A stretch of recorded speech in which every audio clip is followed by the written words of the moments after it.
Good morning, friends. Welcome back. Today is the third lecture of exemption. We have covered all the important exemptions in the last two lectures. I hope you have revised it properly. And मेरी एक advice आपको और है कि आप अपने notes को segregate करो दो पार्ट्स में. एक पार्ट तो आप बनाओ जिसके अंदर सारी की सारी लिमिट्स हैं 1000, 10,000, 1.5 लाख, 2000, 500, जो भी लिमिट है आपकी, वो सारी लिमिट आपकी एक अलग चार्ट में होनी चाहिए. और जो आपके बिल्कुल प्लेन प्रोविजन है जहां पे लिखा हुआ है ये एग्जाम्प्ट है, ये एग्जाम्प्ट है, ये एग्जाम्प्ट है, उसका चार्ट अलग बनाओ. कारण क्या है उसका? एग्जामिनर बहुत स्मार्ट है, वो आपको दो प्रोविजन मिक्स करके दे देगा और आपको इस तरह से दिखाएगा कि ये जो 1.5 लाख रुपए हैं ये बताओ एग्जाम्प्ट है कि नहीं. आप बोलोगे यस ये तो 1.5 लाख रुपए पड़ा हुआ है, कहीं 1.5 लाख तो पड़ा हुआ है, 1.5 लाख किसके लिए पड़ा हुआ है ये याद नहीं आएगा आपको एग्जाम में. तो इसके लिए आप अपने माइंड को एक मैपिंग दे दो. मैपिंग कैसे होता है? जैसे मान लो मुझे कई बार पता होता है कि ये वाला जो क्वेश्चन मैंने पढ़ा था पेज नंबर वहां पढ़ा था, उस कोने में पढ़ा था, ये क्वेश्चन मैंने बुक में अपने इस कोने में पढ़ा था. तो हमारे माइंड को मैपिंग तो याद रहती है, बट हमारे माइंड को कई बार कंसेप्ट या प्रोविजन याद नहीं रहते. हमारा माइंड मैपिंग याद करने में बहुत एक्सपर्ट है. तो उसको मैपिंग दे दो आप कि ये वाले चार्ट मैंने पढ़े थे, लिमिट वाले पढ़े थे मैंने इस चार्ट में, बिना लिमिट वाले पढ़े थे इस चार्ट में. इससे आपके 3-4 नंबर सेव हो सकते हैं एग्जामिनेशन हॉल में. ये आपको मैं अपने एक्सपीरियंस से बता रहा हूं. करते हैं स्टार्ट. Let's start. सबसे पहले हम रिवीजन कर रहे हैं. Have a quick revision. पहले पढ़ा था हमने एग्रीकल्चर सर्विसेज को, जल्दी जल्दी रिवाइज करेंगे. हमने पढ़ा था सारी एग्रीकल्चर सर्विस आपकी माफ है, चाहे वो लैंड की हो, मशीन की हो, लेबर की हो, एनिमल की हो. एनिमल में क्या छोड़ना है? हॉर्स को छोड़ना है. फ्यूमिगेशन की हो और कोई भी प्रोसेस, दो प्रोसेस छोड़नी है. क्या है? Milling of paddy rice and splitting of pulses. ये प्रोसेस कहां होते हैं? मील में होते हैं. इनको छोड़ देंगे. उसके बाद घर ले जाने के लिए लोडिंग, अनलोडिंग, स्टोरेज, लेबलिंग आपको एग्जम्प्ट करना है. मार्केटिंग, प्राइमरी मार्केट तक एग्जम्प्ट करना है. वेयर हाउसिंग आपको एग्जम्प्ट करनी है. और ट्रेनिंग और एक्सटेंशन सर्विस और कोल्ड चेन सर्विस आपको एग्जम्प्ट करनी है. उसके बाद हमने पढ़ा था एग्रीकल्चर प्रोड्यूस में क्या नहीं आता ये याद कर लो. क्या आता है वो तो पता है हमारे को, क्या नहीं आता वो याद कर लो. Potato chip, jaggery, tomato ketchup, black tea, green tea, cotton fabric, ये आपका एग्रीकल्चर प्रोड्यूस में नहीं आता. रिलीजियस सर्विस के बारे में धर्म होता है रिलीजियस, स्पिरिचुअलिटी, मेडिटेशन. इसके अंदर हमने पढ़ा था कि अगर आप कंडक्ट करा रहे हो रिलीजियस सेरेमनी, जागरण, पूजा, हवन, जागरण, यज्ञ, तो क्या होगा जी? ये एग्जम्प्ट हो जाएगा. अगर आप रेंटिंग कर रहे हो प्रेसिडेंट्स ऑफ रिलीजियस प्लेस, आसपास के एरिया को, अगर आप रूम को दे रहे हो तो ये पर डे 1000 रुपए तक. अब यहाँ पे बहुत बात है 1000 रुपए, यहाँ पे 1000 रुपए और मोर है. आपका एग्जामिनर इतना स्मार्ट है, वो आपको जानबूझ के दे देगा कि बताओ 1000 रुपए पे एग्जम्पशन है कि नहीं है. तो आप वहां पे उलझ जाओगे, यार 1000 रुपए तो पढ़ा था हमने, 1000 रुपए ज्यादा था या कम था ये याद नहीं आ रहा. तो वही मैंने बताया, इसके लिए चार्ट बनाओ. लिमिट के चार्ट अलग बनाओ और बिना लिमिट वाले चार्ट अलग बनाओ. तो यहां पे क्या है? एग्जम्पशन नहीं मिलेगी 1000 रुपए पर भी नहीं मिलेगी, 1000 रुपए पर भी एग्जम्पशन नहीं मिलेगी. 1000 रुपए और मोर की बात लिखी है. इसका मतलब अगर आप इसको याद करना चाहते हो तो इसको याद ऐसे कर लो आप कि 1000 रुपए एक पर नो एग्जम्पशन, 1000 रुपए एक पर एग्जम्पशन नहीं है. और 1000 रुपए पे मतलब ऐसे याद कर लो इसको, 99 पर एग्जम्पशन आपको मिल जाएगी और 1000 रुपए और उससे ज्यादा पे एग्जम्पशन नहीं मिलेगी. तो याद करने के अलग तरीके हैं, आपको बड़ा केयरफुली याद करना है इसको. उसके बाद हमने पढ़ा था शॉप की लिमिट. शॉप की लिमिट जो थी ये आपकी 10,000 पर मंथ थी. ठीक है जी. तो शॉप है तो 10,000 पर मंथ है. अगर ओपन प्लेस है तो 10,000 पर डे है. तो ये आपकी पर डे है. उसके बाद कोई सेरेमनी कराई है आपने, उसके लिए आप एडवर्टीजमेंट का प्रमोट कर रहे हो तो उसको भी हम क्या बोलेंगे? वो हमारा रिलीजियस एक्टिविटी में नहीं आएगा, उसके ऊपर हम टैक्स लगा देंगे. उसके बाद कोई तीर्थ यात्रा कराई है आपने, कुमाऊं मंडल विकास निगम जो कि उत्तराखंड गवर्नमेंट के द्वारा होती है, और हज कमेटी इंडिया की हो या स्टेट लेवल की हो, दोनों के लिए हम आपको एग्जम्प्ट कर देंगे. उसके बाद हमने पढ़ा था, बहुत इंपॉर्टेंट है, very very important, services by incorporate body and society और RWA. तो यहां पे एक सर्कुलर आया था, ये सर्कुलर आप लिख लो, सर्कुलर आया था ये ओनली मेंटेनेंस के लिए. तो ये मेंटेनेंस की बात कर रहा है. ये जो लिमिट है आपकी ये जो लिमिट है आपकी 7500 रुपए की, ये सिर्फ मेंटेनेंस के लिए पढ़नी है हमारे को, ये मेंटेनेंस के लिए पढ़नी है। और अगर मेंटेनेंस के अलावा कोई और कंट्रीब्यूशन है तो उसके लिए हमें यहां पढ़ना है। तो मेंटेनेंस के लिए आपको ये पढ़ना है, और कंट्रीब्यूशन के लिए मतलब आपने कोई सब्सक्रिप्शन ली है, कंट्रीब्यूशन ली है, तो उसके लिए आपको ये पढ़ना है। तो हमने पढ़ा था जी, अगर नॉर्मल सोसाइटी है, ये नॉर्मल यूनियन है, अगर नॉर्मल यूनियन है तो हमारी लिमिट रहेगी अप टू 7500 हम एग्जम्प्ट करेंगे, और उसके बाद पर मेंबर पर मंथ हम एग्जम्प्ट करेंगे, और उसके बाद जो होगा बैलेंस होगा, जो बैलेंस को हम टैक्सेबल कर देंगे। इस केस में हमने पढ़ा था, हमने अगर मेंटेनेंस ले रहा है RWA, तो उस केस में अगर उसकी टर्नओवर 20 लाख से कम है, 20 लाख से कम है तो हमेशा एग्जम्प्ट रहेगा। टर्नओवर अगर 20 लाख से कम है तो हमेशा एग्जम्प्ट रहेगा। अगर टर्नओवर 20 लाख से ज्यादा है और अगर हमारी लिमिट भी क्रॉस हो रही है 7500 से, तो जितना भी अमाउंट हो क्रॉस हो रहा है उतना टैक्सेबल नहीं करेंगे, पूरा करेंगे। मान लो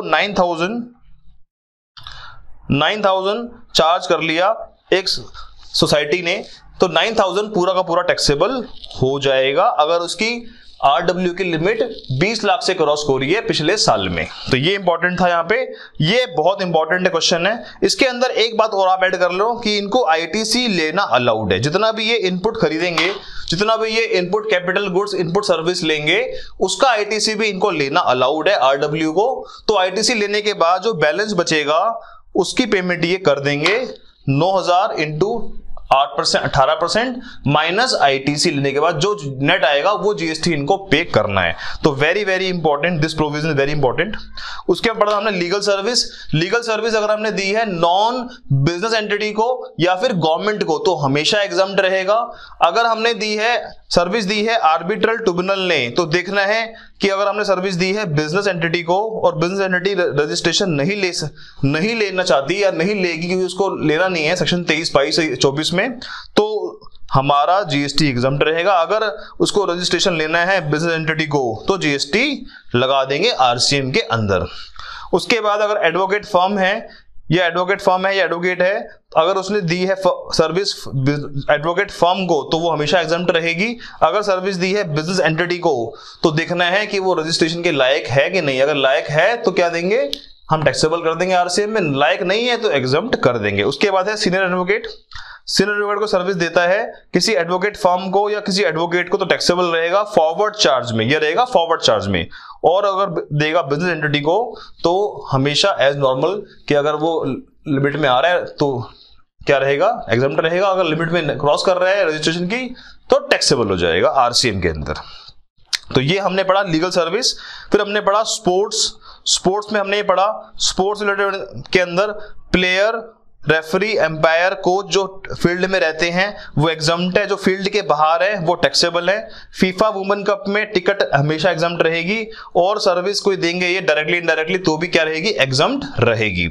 परफॉर्मेंस ऑफ आर्टिस्ट के अंदर क्या रहेगा, अब देखो एग्जामिनर ने क्या गेम खेला, इस प्रोविजन को और इस प्रोविजन को दोनों को मर्ज करके क्वेश्चन बना के दे दिया। तो बच्चा सोच रहा है सर ये जो 1.5 लाख की लिमिट है ना, 1.5 लाख की लिमिट ये यहां पे दी हुई है, ये 1.5 लाख की लिमिट यहां दी हुई है प्लेयर के लिए, जबकि ये लिमिट किस लिए है, आर्टिस्ट के लिए है। तो इसलिए कह रहा हूं मेरे दोस्तों अलग बनाना चार्ट आपको लिमिट वाला, ताकि आपके माइंड में मैपिंग क्रिएट हो जाए। तो सर्विसेज बाय आर्टिस्ट, परफॉर्मेंस कर रहा है वो म्यूजिक, डांस, थिएटर की, और वो चार्ज कर रहा है 1.5 लाख से ज्यादा चार्ज नहीं कर रहा, मतलब 1.5 लाख तक चार्ज कर रहा है। तो अगर वो ज्यादा चार्ज कर रहा है तो पूरा का पूरा अमाउंट टैक्सेबल हो जाएगा। मैंने एग्जांपल दिया हुआ है, अगर उसका अमाउंट 1.5 लाख से एक्सीड कर रहा है तो पूरा 2 लाख रुपए आपका टैक्सेबल हो जाएगा। उसके बाद modern music, modern theatre, film acting, television serial और ब्रांड एम्बेसडर वाली एक्टिविटीज में ऐड नहीं होगी। पेंटिंग, स्कल्पचर मेकिंग ये भी इसके अंदर कंसिडर नहीं होगी। उसके बाद हमने करा था, तो ये हमने करा था। उसके बाद हमने कुछ सर्विस करी थी, जो हमने हेल्थ सर्विस करी थी, एजुकेशन सर्विस करी थी। हेल्थ सर्विस के अंदर हमने देखा था कि हेल्थ सर्विस पेशेंट जो इन है उसका फूड और रेंट एग्जम्प्ट रहेगा। उसके अलावा जो भी सर्विस हॉस्पिटल की रहेगी, ब्लड की सर्विस रहेगी, ब्लड बैंक की एग्जम्प्ट रहेगी। हॉस्पिटल कोई बायो वेस्ट बाहर निकाल रहा है वो भी, उसका भी एग्जम्पशन मिली हुई है। हॉस्पिटल के लिए एम्बुलेंस एग्जम्प्ट रहेगी और सारी की सारी सेवाएं एग्जम्प्ट रहेगी। बाकी जो आपका खाना है, स्टाफ के लिए या खाना है आपके बाहर के पेशेंट के लिए, वो आपका टैक्सेबल रहेगा। उसके बाद हमने करा था एजुकेशन सर्विस के अंदर, देखा था हमने कि यहाँ पे एक तो 12वीं तक स्कूल जो है 10th 12th क्लास तक, उसकी सारी की सारी क्या रहेगी, टीसीएस, ओनली टीसीएस, ध्यान रखना ओनली टीसीएस। तो क्या रहेगा इसके अंदर, ट्रांसपोर्टेशन, कैटरिंग और क्लीनिंग सर्विस, ये आपका क्या रहेगा, फूड, ये आपका एग्जम्प्ट रहेगा बच्चों के लिए। अगर ये कॉलेज के लिए बच्चों, कॉलेज का मतलब यहाँ पे कॉलेज का मतलब यहाँ पे ये है कि चाहे कॉलेज हो, चाहे कोई रिकॉग्नाइज इंस्टीट्यूट हो, चाहे वो बीबीए कोर्स हो, चाहे बीकॉम हो, चाहे एमबीए हो, चाहे वो सीए हो, चाहे वो सीएमए हो, चाहे वो सीएस हो, अगर किसी भी लॉ में कोई रिकॉग्नाइज इंस्टीट्यूट है जो इंडियन लॉ ने को रिकॉग्नाइज किया हुआ है, तो उस केस में आपका एग्जामिनेशन और एंट्रेंस एग्जम्प्ट रहेगा, उसके अलावा कुछ भी एग्जम्प्ट नहीं रहेगा। वोकेशनल कोर्स के लिए भी देखा था हमने, वोकेशनल कोर्स जो कराती है आईआईटी कराती है या मान लो गवर्नमेंट आईआईटी कराती है, तो उस केस में भी एग्जाम से रिलेटेड एग्जामिशन रहेगी, अदरवाइज एग्जामिशन नहीं रहेगी। उसके बाद हमने पढ़ा था कि आईएम कोर्स कराता है, आईएम के जो कोर्स डिप्लोमा कोर्स है 1 साल से कम वाले, वो आपके टैक्सेबल है, 1 साल से या 2 साल वाले जो कोर्स सर्टिफिकेट कोर्स है वो आपके एग्जम्प्ट रहेंगे। तो ये बातें कर ली हमने सारी सर। उसके बाद हम पढ़ते हैं आगे, हमने पढ़ा था जीटीए सर्विस। जीटीए केस में हमने पढ़ा था कि अगर मान लो हमने कोई रिलीफ मटेरियल दिया है, मिल्क दिया है, तो एग्जम्प्ट रहेगा, मोटा मोटा आपको याद करा रहा हूं मैं। और उसके बाद हमने पढ़ी थी लिमिट, 2 लिमिट पढ़ी थी, 1500 रुपए की, 750 रुपए की, वो आपको अलग से याद करनी है। बाई रेल जा रहे हो तो बाई रेल के अंदर भी रिलीफ मटेरियल, सॉल्ट, मिल्क, ये सब आपका एग्जम्प्ट रहेगा, उसके अलावा टैक्सेबल रहेगा। वेसल से अगर आप इंडिया के अंदर ही घूम रहे हो विदाउट टूरिस्ट पर्पस, तो आपका एग्जम्प्ट रहेगा, अगर टूरिस्ट पर्पस है तो हमेशा टैक्सेबल रहेगा। दूसरी बात, एसी में जा रहे हो तो हमेशा टैक्सेबल रहेगा, नॉन एसी में जा रहे हो तो एग्जम्प्ट रहेगा। फर्स्ट क्लास रेल का हमेशा एग्जम्प्ट रहेगा, चाहे वो एसी हो चाहे वो नॉन एसी हो। उसके बाद पढ़ा था हमने आगे, पैसेंजर सर्विस पढ़ ली हमने, गुड्स सर्विस पढ़ ली हमने, और लीगल पढ़ ली, आर्टिस्ट पढ़ ली, स्पोर्ट्स पढ़ ली, फीफा पढ़ ली, ये सारी सर्विस हमने पढ़ ली है। आज हम कुछ कर रहे हैं नई सर्विस को। तो दोस्तों रिवाइज आप इस तरह से करो ताकि आपको बिना देखे हुई चीजें याद आ जाएं। तो आज हम करते हैं कुछ नई सर्विस जिसको हम डिस्कस करते हैं। तो लेट्स कम, कुछ नई सर्विस करते हैं डिस्कस। स्टार्ट करते हैं कंस्ट्रक्शन सर्विस। कंस्ट्रक्शन सर्विस में गवर्नमेंट ने सारी की सारी कंस्ट्रक्शन को माफ नहीं करा। आपको याद होगा कंस्ट्रक्शन सर्विस के बारे में हमने डिस्कशन किया था अपने आईटीसी चैप्टर में कि कंस्ट्रक्शन सर्विस के ऊपर टैक्स लगता है। टैक्स लगता है तभी तो आईटीसी ब्लॉक किया है भाई साहब, जब तक टैक्स लगेगा ही नहीं हम आईटीसी ब्लॉक क्यों कर देंगे। टैक्स लगता है तभी हमने वर्क कॉन्ट्रैक्ट को आईटीसी ब्लॉक किया था, टैक्स लगता है तभी हमने बिल्डिंग के लिए जो हमने कंस्ट्रक्शन करी थी उसको ब्लॉक किया था। यानी कि बाकी नॉर्मल कंस्ट्रक्शन पे टैक्स लगता है, ये कुछ स्पेशल तरह की कंस्ट्रक्शन हो रही है यहाँ पे जहां पे गवर्नमेंट टैक्स नहीं लगाना चाहती। इसके अंदर भी एक एमसीक्यू दे दिया एग्जामिनर ने, और एमसीक्यू भी इतना जबरदस्त दिया है ना, मैं आपकी दिमाग पूरा हिल जाएगा आपका दिमाग। जबकि इस लेवल पे इस तरह के एमसीक्यू पूछना मैं सही नहीं मानता एज ए टीचर कि आपकी मेमोरी को इतना लेवल पे चेक किया जा रहा है। या तो हमारे को आप बादाम डिलीवर करो हमारे घर पे मामरा बादाम भेजो तो हमारी मेमोरी इतनी शार्प हो जाएगी। बट इंस्टीट्यूट आपसे इतनी चीजें एक्सपेक्ट करने लग गया है, मतलब उसके पास तो हथियार एक ही है बस कि वो आपको इतनी गहराई में पूछे चीजें, इतनी गहराई में पूछे कि आप सोच भी ना पाओ। तो इसका एक ही तरीका है सर, जो समझता हूं मैं कि ये तो फूक बम है। जैसे कुछ क्वेश्चन ऐसे होंगे आपके जो आपके होंगे फूक बम की तरह, 1 नंबर के होंगे, जैसे ना आप खेलते थे बचपन में फूक बम, कि आपने फूक मारी और बम फोड़ दिया, देखा तो उसमें जान ही नहीं है, कुछ बच्चे वाला क्वेश्चन, बच्चे वाला बम है, उसको बच्चा भी खेल लेगा। तो ये जो 1-1 नंबर के क्वेश्चन होते हैं जो कई बार आपको डरा देते हैं, आपको वो समझना है कि फूक बम की तरह है, इनको छोड़ो, इनको लात मारो, ये बेकार क्वेश्चन है, बाकी क्वेश्चन पेपर पे ध्यान लगाओ। तो एक आधे क्वेश्चन हमेशा एग्जामिनर आपको ऐसे डाल के देगा फूक बम की तरह, जो आपको परेशान तो करेंगे बट जो परेशान होएगा उसी को परेशान करेंगे। अदरवाइज जो बच्चा इंटेलिजेंट होगा, जो स्मार्ट होगा, वो सेंटिमेंटल में आगे या सेंटिमेंट में आगे या इमोशनल ना होके उस क्वेश्चन को ज्यादा फोकस नहीं करेगा, वो अपने मेन क्वेश्चन पेपर पे फोकस करेगा। तो कुछ क्वेश्चन बताऊंगा मैं आपको जो इंस्टीट्यूट ने पूछे हुए हैं। We will discuss after this video, we will discuss ICI question and RTP question को डिस्कस करेंगे हम, तो आप टच में रहना। तो ये क्या पूछा एग्जामिनर ने बताऊंगा मैं आपको। Services provided by way of labour contract. Labour contract pure labour contract चाहिए हमारे को। अगर प्योर लेबर कॉन्ट्रैक्ट है तो एग्जम्पशन मिलेगी, अदरवाइज एग्जम्पशन नहीं मिलेगी। ध्यान रखना है, प्योर लेबर कॉन्ट्रैक्ट की यहां पे बात की जा रही है, ओनली प्योर लेबर कॉन्ट्रैक्ट की। Construction, erection, commissioning, installation, completion, fitting, repair, maintain, ये हम ऑलरेडी पढ़ चुके हैं आईटीसी वाले चैप्टर में, हमें ऑलरेडी ज्ञान है इसका। फिर कह रहा है any other original pertaining to beneficiary led. सबसे मेन बात क्या है यहाँ पे, अर्बन मिशन, प्रधानमंत्री आवास योजना। प्रधानमंत्री का नाम आते ही अब समझ में आया ये कहानी क्या है। अगर हमने कोई हाउसिंग की कंस्ट्रक्शन करवा रहे हैं अर्बन मिशन के लिए या फिर प्रधानमंत्री आवास योजना के लिए हम कोई सर्विस प्रोवाइड कर रहे हैं और वो सर्विस के अंदर प्योर लेबर है, मतलब गुड्स नहीं है, गुड्स इन्वॉल्व नहीं है, सिर्फ प्योर लेबर है, तो हम उसको क्या कर देंगे, एग्जम्प्ट कर देंगे। ठीक है जी, इसको पढ़ने की जरूरत नहीं है आपको, ओरिजिनल नंबर क्या होता है इतना हमारे अंदर दिमाग नहीं है, हम सब कुछ याद कर लें। तो इतना काफी है कि प्योर लेबर कॉन्ट्रैक्ट जिसमें गुड्स इन्वॉल्व नहीं है अंडर अर्बन मिशन और प्रधानमंत्री योजना, इसके हम एग्जम्प्ट कर देंगे। ठीक है जी, ये बात कर रहा है कि नया कंस्ट्रक्शन होना चाहिए, अल्ट्रेशन अलाउड है, कोई दिक्कत नहीं है, और मशीन भी अलाउड है। तो ये बातें कर रहा है ओरिजिनल नंबर क्या होता है। उसके बाद हम करेंगे services supplied by electricity distribution utilities.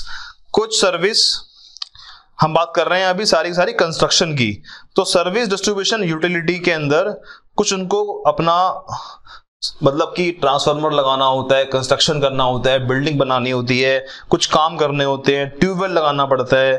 तो फार्मर के लिए कुछ काम कर रहे हो, अगर आप सिर्फ फार्मर के लिए काम कर रहे हो, एग्रीकल्चर इसके लिए एग्रीकल्चर यूज के लिए कोई काम कर रहे हो आप, तो उस केस में गवर्नमेंट ने बोला कि इस तरह के काम के लिए हम आपको एग्जम्पशन दे देंगे।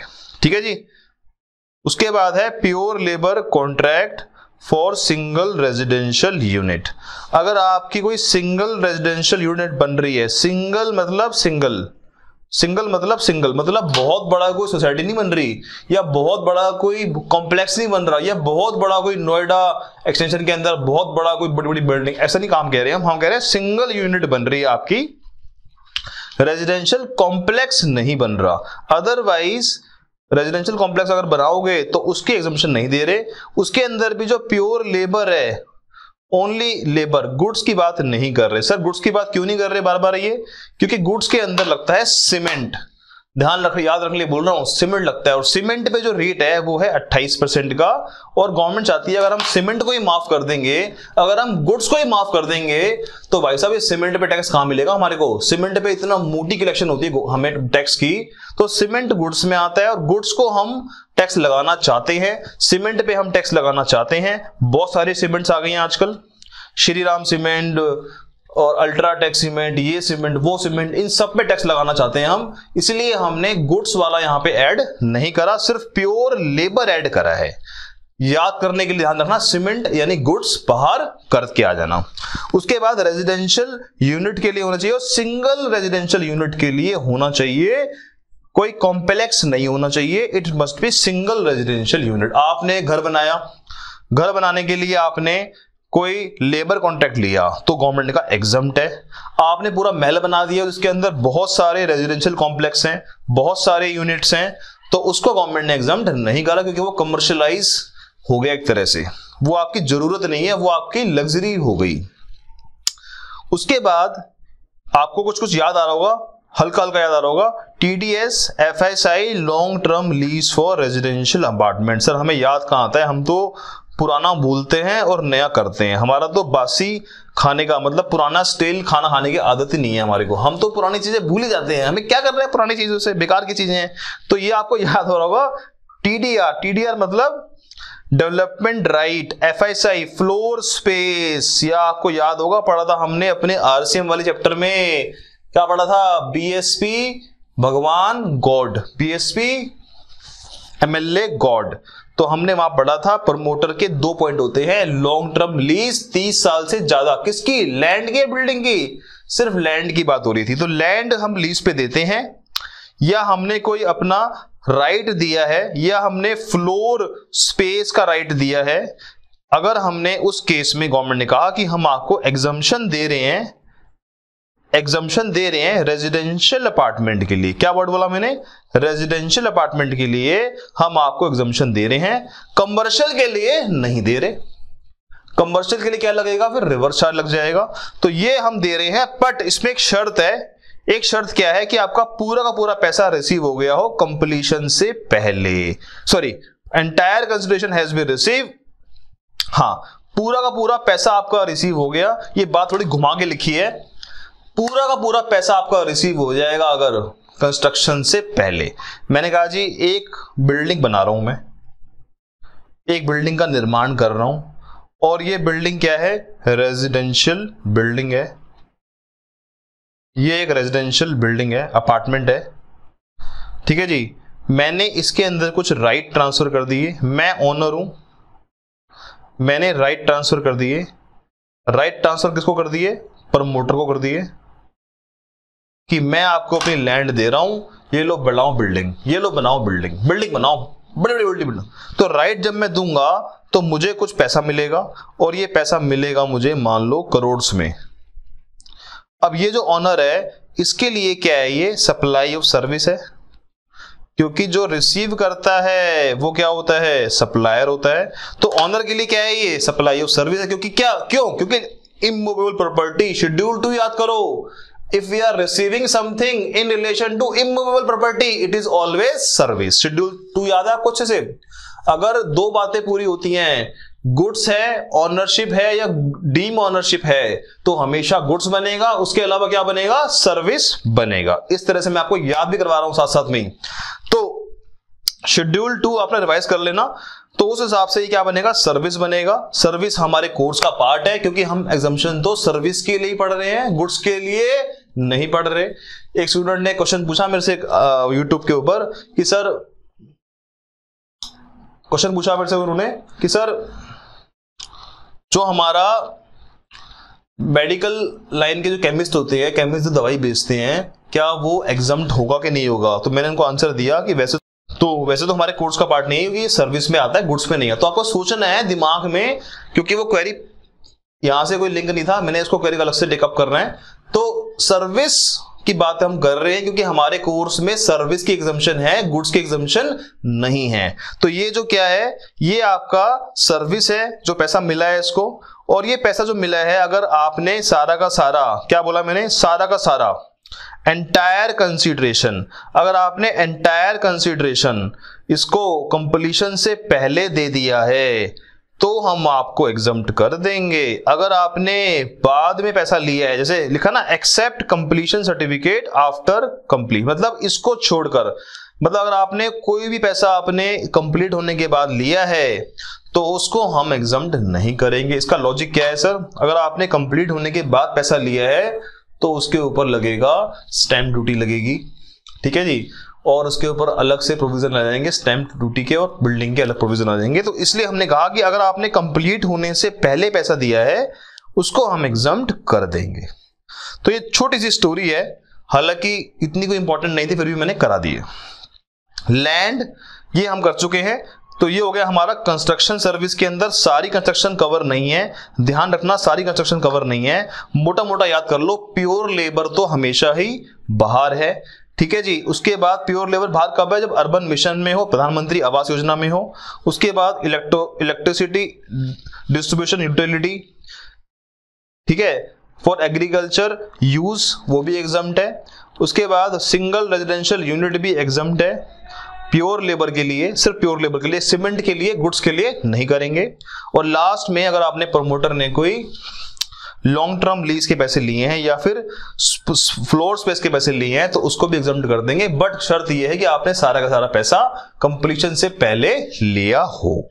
तो यहां पे इंपॉर्टेंट आप मार्क कर लो, यहां पे एमसीक्यू आ सकता है, ये आप अलग से मार्क कर लो, क्योंकि आजकल एग्जामिनर वो चीज नहीं पूछ रहा जो उसको लगता है कि हाँ सब बच्चों को आती है।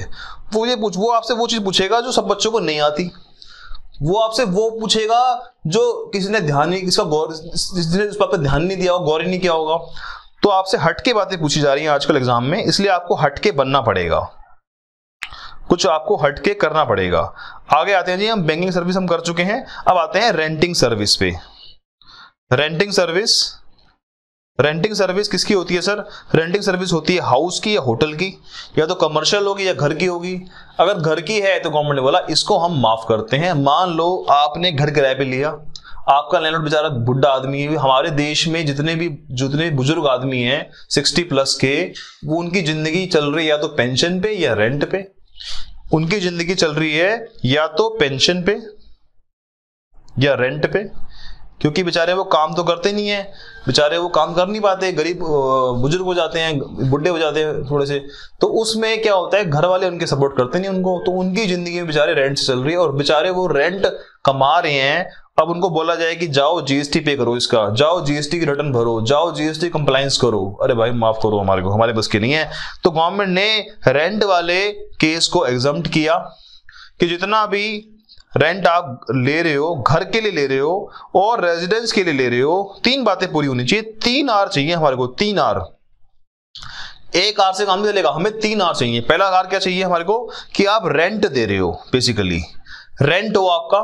दूसरा आर चाहिए हमारे को रेजिडेंशियल ड्वेलिंग के लिए हो, रहने के लिए हो, कमर्शियल पर्पस ना हो, not commercial purpose, not commercial purpose. एक बंदे ने घर ले लिया, आपका घर किराए पे ले लिया, वकील है, कह रहा है मैं अपना ऑफिस खोलूंगा यहाँ पे, है तो वो घर और रेंट पे भी दिया है, बट क्या काम कर रहा है घर पे, कह रहा है जी मैं अपना ऑफिस खोलूंगा यहाँ पे, तो वो क्या हो जाएगा, कमर्शियल हो जाएगा, उस पे जीएसटी लग जाएगा। हमने कहा जी हमारा एक ऑफिस है और हमने ऑफिस दे दिया रहने के लिए, हमने कहा बिल्कुल नहीं लगेगा जी, इस पे जीएसटी लग जाएगा, क्योंकि आपने ऑफिस दिया है रहने के लिए, पर्पस क्या है आपका, रहने का है, बट फिर भी हम उस पर टैक्स लगा देंगे, क्योंकि क्या है वो ऑफिस है।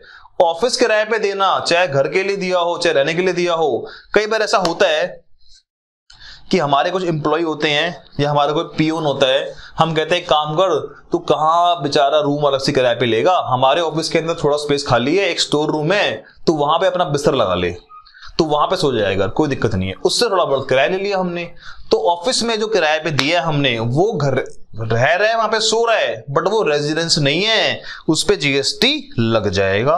तो आपको 3 आर चेक करने हैं। पहला रेंटिंग होनी चाहिए, दूसरा रेजिडेंशियल ड्वेलिंग मतलब रहने के लिए होना चाहिए, और चौथा रेजिडेंस होना चाहिए। रेजिडेंस होगा तभी हम उसको एग्जम्प्ट करेंगे, ऑफिस के आपने दे दिया रहने के लिए तो उसको एग्जम्प्ट नहीं करेंगे। इसका हम देखते हैं, एग्जांपल देखते हैं, एग्जांपल से हमें क्लियर होगा concept. Let's see the example. ये एग्जांपल से आपको अच्छे से क्लियर हो जाएगा। इलिस्ट्रेशन, गुप्ता प्रॉपर्टी है, उसने, वो टैक्सेबल पर्सन है, वो बिजनेस करता है, रेंटिंग का बिजनेस करता है, ठीक है जी, और अप्रैल के अंदर उसने ये रेंट कलेक्ट किया है, बताओ जीएसटी पेबल कितना है। ये क्वेश्चन इस तरह से पूछा जाएगा, ध्यान से पढ़ना आपको। पहला है vacant land use for agriculture. अब आपको अपने माइंड का एप्लीकेशन करना है, ये नहीं कि आपने रेंट पढ़ लिया, रट्टा पकड़ लगा लिया और आप वो भूल जाओ एग्रीकल्चर को नहीं भूलना। एग्रीकल्चर का कंसेप्ट भी इसमें डाल दिया एग्जामिनर ने बड़ी चालाकी से, तो एग्रीकल्चर वाला भी याद करना है कि एग्रीकल्चर की लैंड एग्जम्प्ट हुआ करती थी एग्रीकल्चर वाली लिस्ट में, तो ये हमारा एग्जम्प्ट हो जाएगा। उसके बाद land use for Pappu circus क्या है, कमर्शियल है, और कमर्शियल में हमारे 3 आर पूरे नहीं हो रहे, इसको हम कर देंगे taxable. House late for individual for residence purpose, यानी कि हाउस दिया है, पहली बात किसको दिया है, रेजिडेंस पर्पस के लिए दिया है, ठीक है जी, हाउस दिया है, रेजिडेंस के लिए दिया है और रेंट पे दिया है।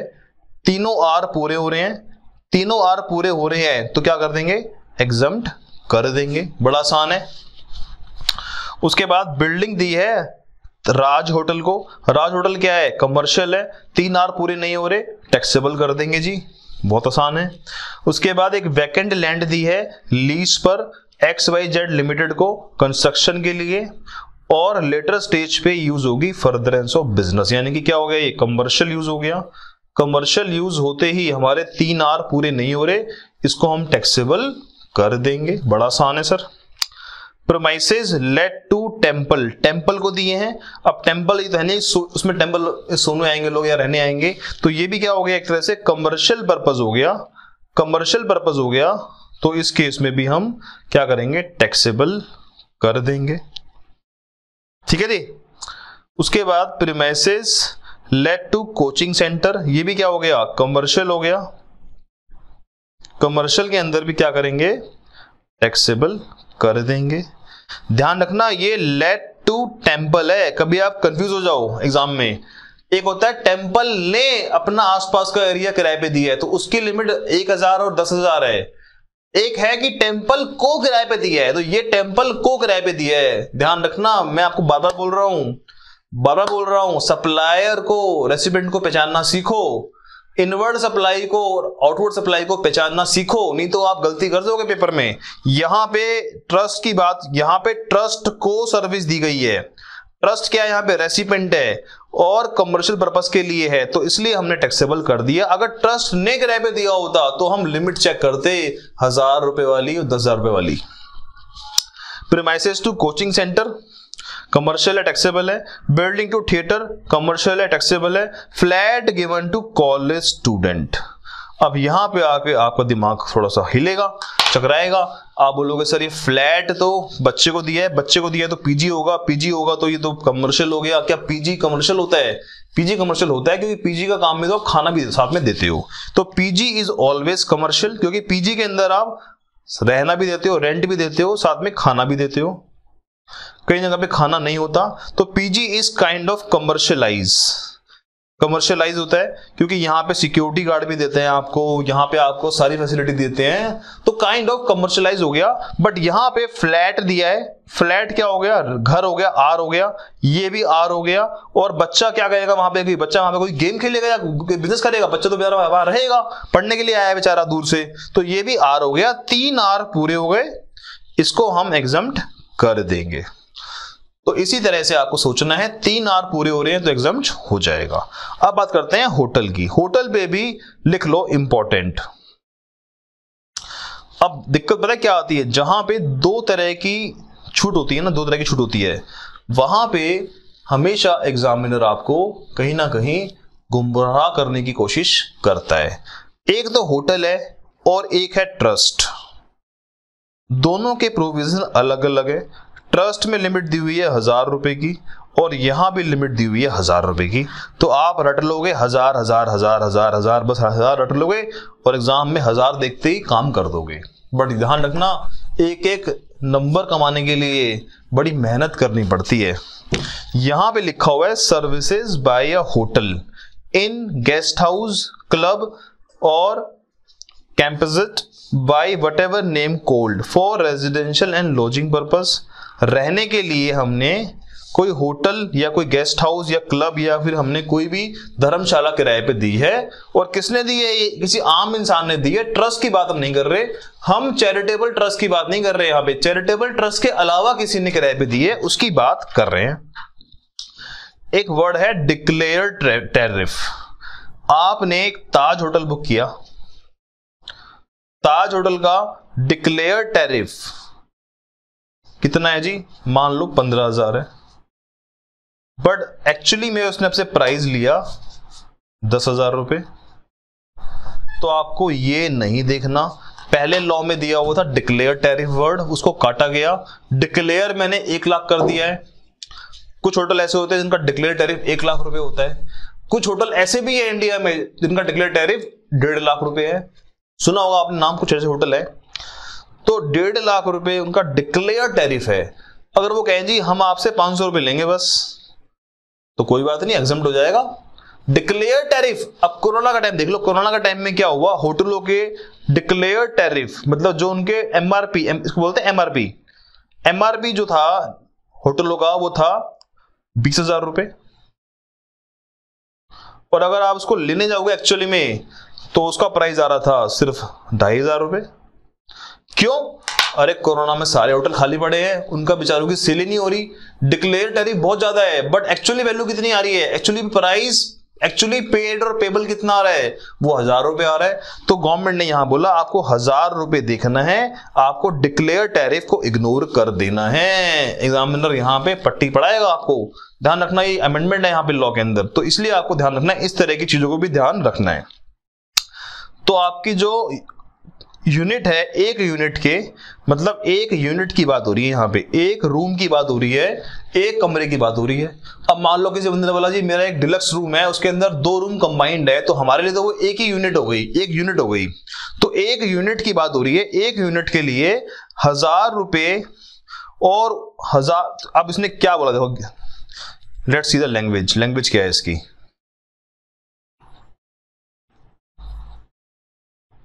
लैंग्वेज देखो, लैंग्वेज ध्यान से, 1000 रुपए और इक्विवेलेंट, मतलब 1000 रुपए और 1000 रुपए से बिलो, बिलो और 1000 रुपए पे क्या है, एग्जम्प्ट है। मतलब कहने का मतलब यह है कि 999 रुपए पे भी एग्जम्प्ट है और 1000 रुपए पे भी एग्जम्प्ट है।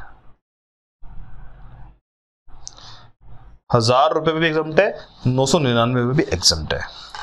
तो यहां पे एक क्वेश्चन आया आपके, मैं कल रात को बैठ के क्वेश्चन पेपर की रिसर्च कर रहा था आपकी, एक क्वेश्चन आया ICAI के एग्जाम में। एग्जामिनर ने क्या दिमाग लगाया, कह रहे बच्चों को टेस्ट करते हैं, बच्चों की नॉलेज 1000 रुपए पे अटकी हुई है, 1000 रुपए से अच्छी और उसकी अच्छी एडवांस नॉलेज है।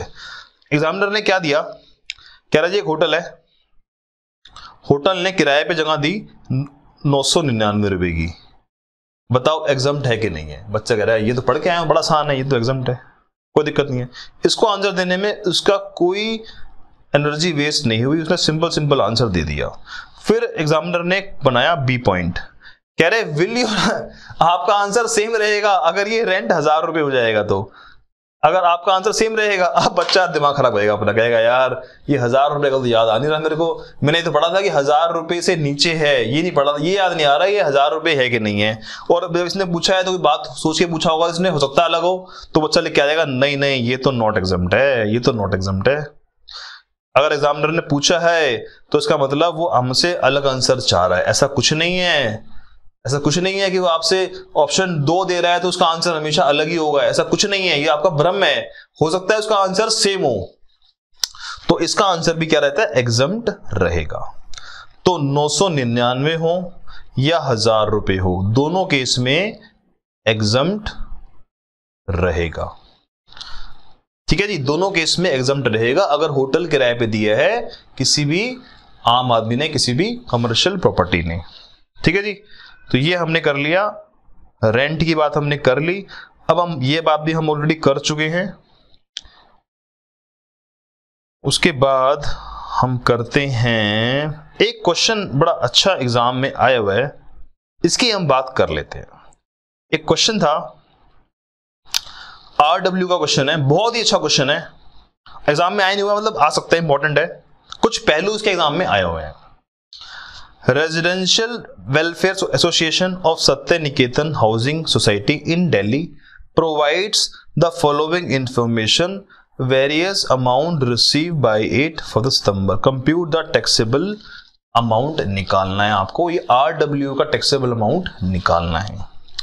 मंथली सब्सक्रिप्शन जो लिया है इन्होंने, यहां देखना सब्सक्रिप्शन है, ध्यान रखना, it is not maintenance, it is not maintenance. Maintenance के लिए हमारा अलग क्लॉज है, मेंटेनेंस के लिए जो लिमिट है वो 7,500 रुपए की है। वो भी कैसे है कि अगर आपने 7,500 से 1 रुपया भी ज्यादा ले लिया तो एक पूरे के पूरे अमाउंट पे टैक्स लग जाएगा। मेंटेनेंस पे याद रखना है आपको अलग से ये बात। सब्सक्रिप्शन में क्या है, 10,000 रुपए लिया है तो ये पूरा टैक्सेबल बन जाएगा, क्योंकि लिमिट क्या है यहां पे, अप टू है यहां पे। बट सब्सक्रिप्शन लिया आपने मेंबर से तो ये पूरा टैक्सेबल बन जाएगा। अब यहां पे जो लिमिट है वो अप टू है, बट यहां पे जो हमारा आंसर है मंथली सब्सक्रिप्शन में, वो हमारा आंसर है पूरा टैक्सेबल करना है हमारे को, क्योंकि हमारे को जो बाइफरकेशन तो दी हुई है लॉ ने, बट यहाँ पे मंथली सब्सक्रिप्शन की बात हो रही है यहाँ पे, और ये RW को जो दी है इसके केस में हम पूरा टैक्सेबल करके आएंगे। अगर आप देखेंगे इंस्टीट्यूट ने भी ये क्वेश्चन दिया होगा, उसको पूरा टैक्सेबल करके आइए गवर्नमेंट, पूरा टैक्सेबल करना है आपको, अप टू वाला नहीं करना। इलेक्ट्रिसिटी चार्ज करी है स्टेट इलेक्ट्रिसिटी बोर्ड ने, ठीक है जी। उस केस में भी हमारे को ये देखना है कि बिल किसके नाम पे रेज हुआ है। अगर बिल रेज हुआ है RW के नाम पर, RW के नाम पे बिल रेज हुआ है, और RW ने बिल रेज करने के बाद, मैं आपको एग्जांपल समझाता हूँ। Example, let me give you example. मैंने कहा जी ये एक बिल्डिंग है और यहां पे अलग अलग फ्लैट्स हैं, कुछ एरिया कॉमन है, ठीक है जी, कुछ एरिया कॉमन है। अब इस कॉमन एरिया का इलेक्ट्रिसिटी का बिल आता है, या लाइट्स का बिल आता है, या लिफ्ट का बिल आता है, और जो बिल आता है ये RW के नाम पे आता है। RW के नाम पे बिल आया, मान लो 2 लाख रुपए का, और ये 2 लाख रुपए RW ने चार्ज कर लिए सब मेंबर से प्रोपोर्शनेट में चार्ज कर लिए।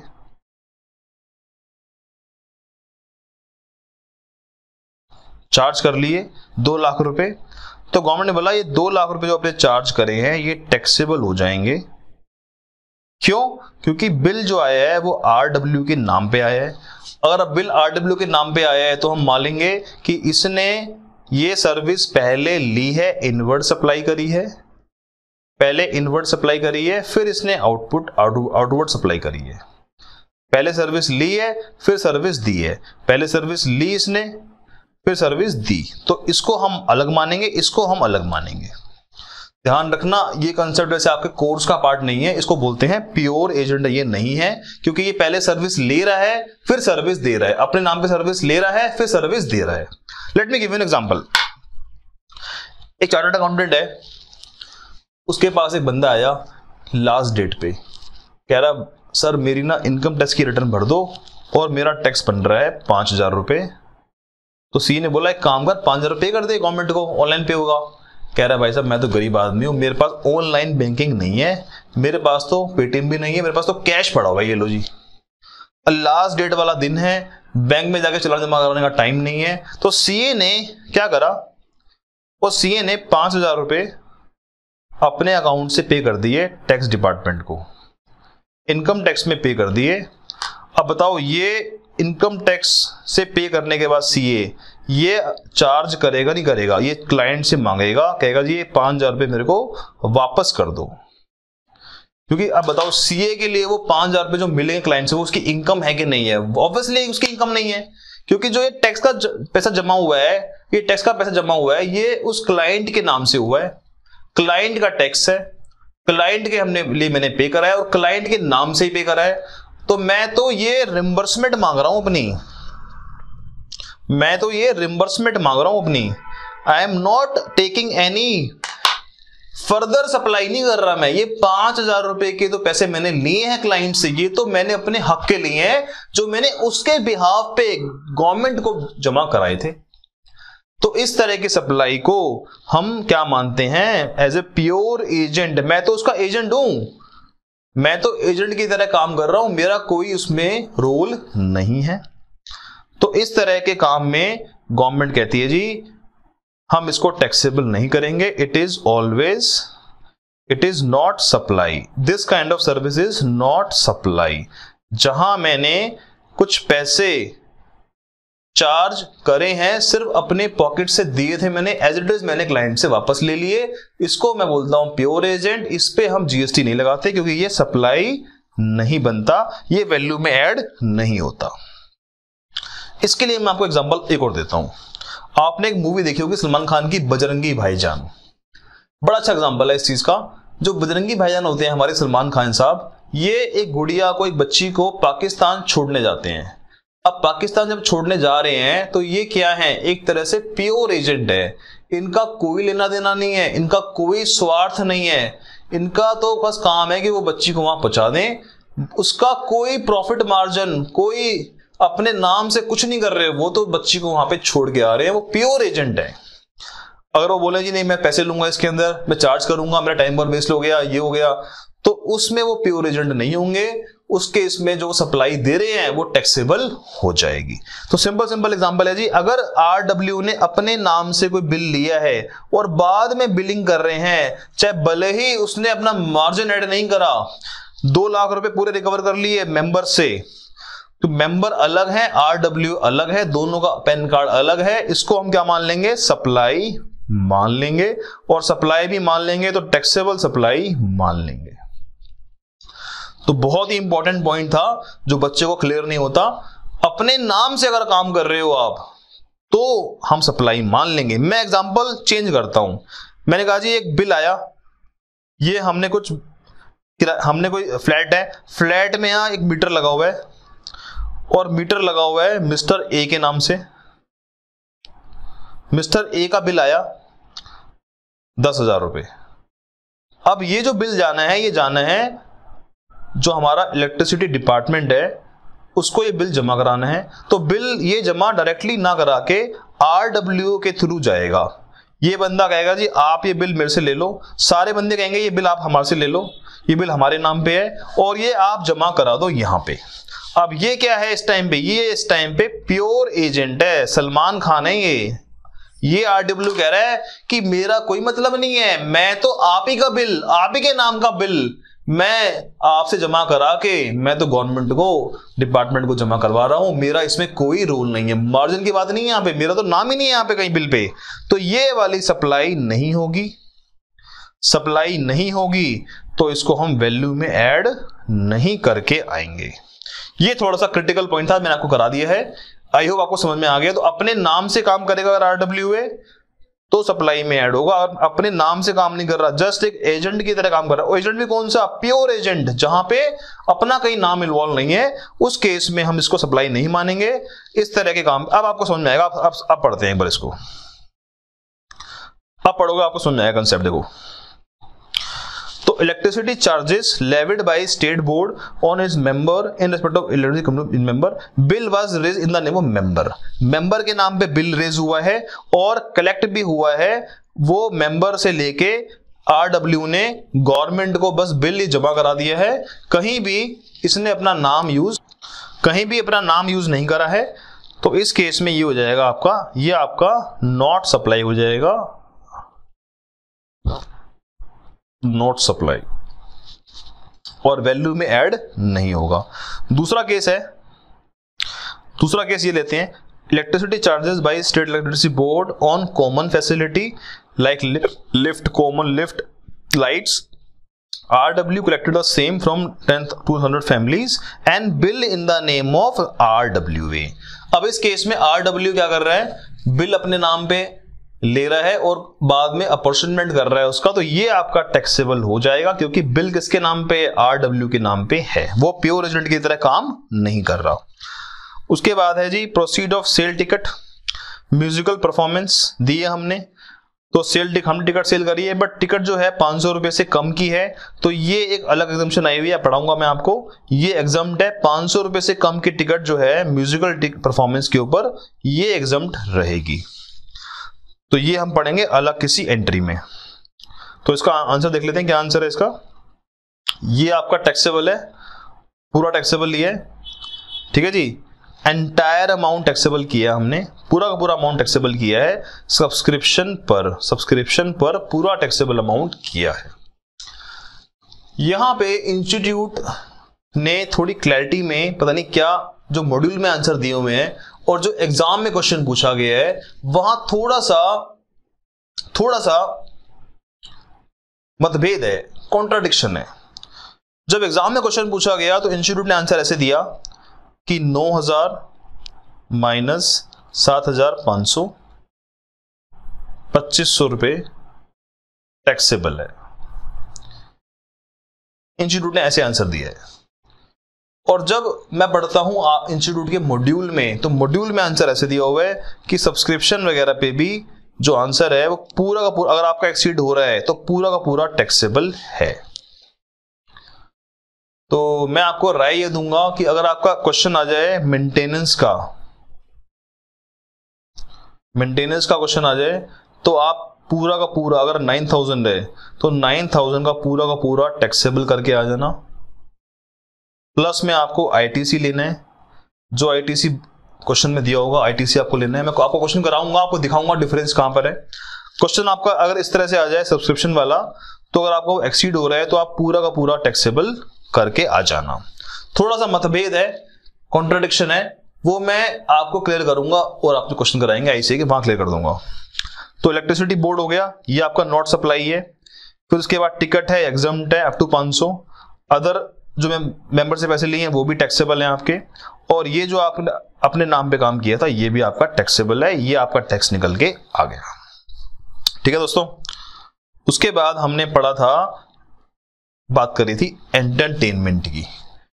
एंटरटेनमेंट वाले केस में हमने पढ़ा था कि अगर मान लो कोई म्यूजिक है, डांस है, थिएटर है, ठीक है, तो 1.5 लाख रुपए तक कोई दिक्कत नहीं है। उसके बाद हमने ये भी पढ़ा था कि इस तरह के एक्टिविटी नहीं होनी चाहिए।